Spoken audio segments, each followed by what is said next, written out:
Salut tout le monde, c'est XR, on se retrouve aujourd'hui pour une nouvelle vidéo. Aujourd'hui je vais vous présenter une config pour 600 €. Allez, c'est parti. Alors si je fais cette vidéo, c'est parce que vous avez été plus d'une centaine à me demander justement pour faire une vidéo non, en fait vous étiez plutôt 5 ou 6. Mais c'est déjà ça. Mais du coup oui, après la vidéo setup 200 €, vous m'avez demandé à faire justement une vidéo config pour aller avec justement ce setup. Et donc c'est ce que je vais vous faire aujourd'hui. Et également avant de commencer la vidéo, je vous invite tout simplement à rejoindre mon serveur Discord qui sera bien sûr en description.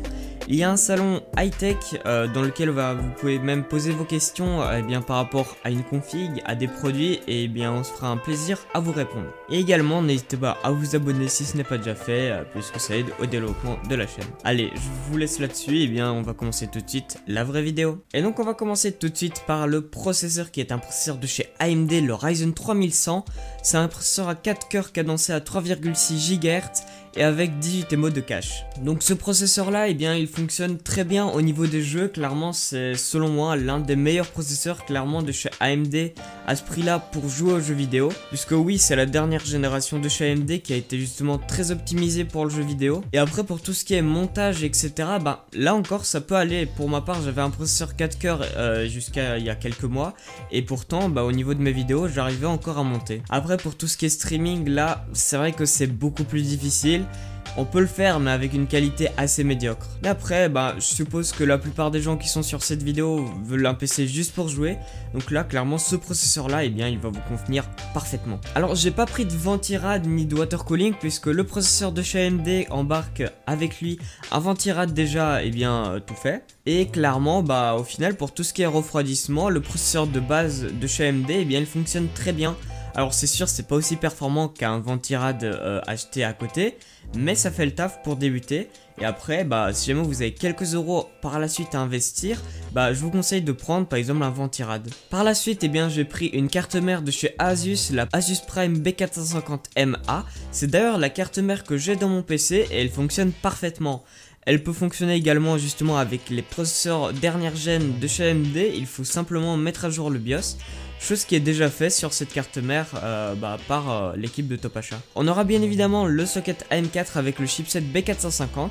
On aura 6 ports USB, donc 4 qui sont 3.0 et 2 2.0. On aura également la possibilité de mettre un SSD M.2. Pour ce qui est de la RAM, on aura 4 emplacements sur la carte mère. On pourra mettre jusqu'à 64 Go de RAM cadencé à 3200 MHz maximum. Alors maintenant on va parler de la RAM puisque j'ai pris une seule barrette DDR4 de chez HyperX.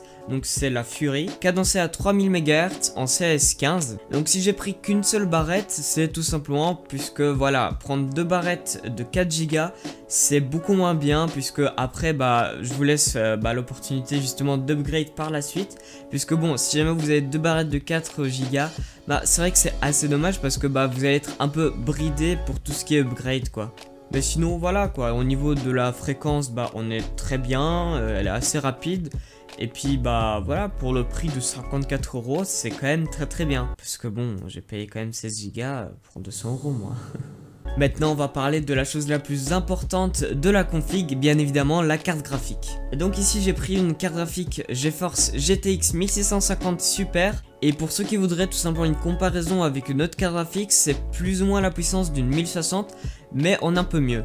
Et pour le prix, 180 €, c'est très raisonnable pour la puissance que ça donne.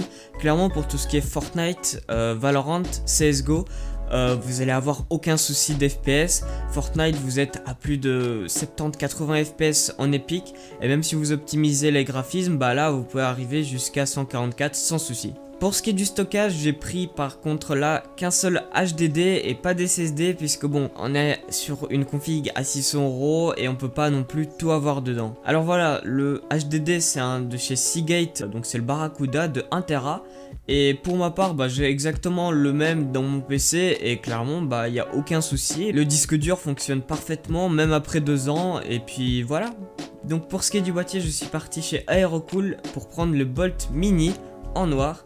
Et par contre, ce qui est assez intéressant justement sur ce boîtier, c'est qu'on a justement une bande LED RGB à l'avant, chose qui est quand même assez sympa puisque ça donne toujours un peu plus d'éclairage. On aura également une vitre en plexiglas et par contre là, malheureusement pas de cache alimentation, mais pour le prix c'est assez pardonnable puisque le boîtier il ne coûte que 40 €. Par contre voilà, je sais pas si vous avez remarqué, le boîtier c'est un format mini tour contrairement à un boîtier classique qui est un peu plus grand. Alors si j'ai pris ça, c'est parce que déjà ce genre de boîtier coûte d'office moins cher que les boîtiers moyen tour. Et puis eh bien en plus on a une carte mère micro ATX, donc elle entre parfaitement dans ce genre de boîtier. Mais après à vous de décider, si jamais vous voulez prendre un autre boîtier, eh bien vous pouvez le faire sans souci, vous pouvez modifier d'office la configuration avec le lien que je vous mettrai en description. Et on va finir maintenant par l'alimentation qui est une alim de chez Cooler Master de 450 watts. Cette alim est bien évidemment certifiée 80+ bronze et par contre là elle est pas modulaire, donc voilà il y aura tous les câbles déjà préfixés. Donc ce qui peut être assez dommage pour le câble management.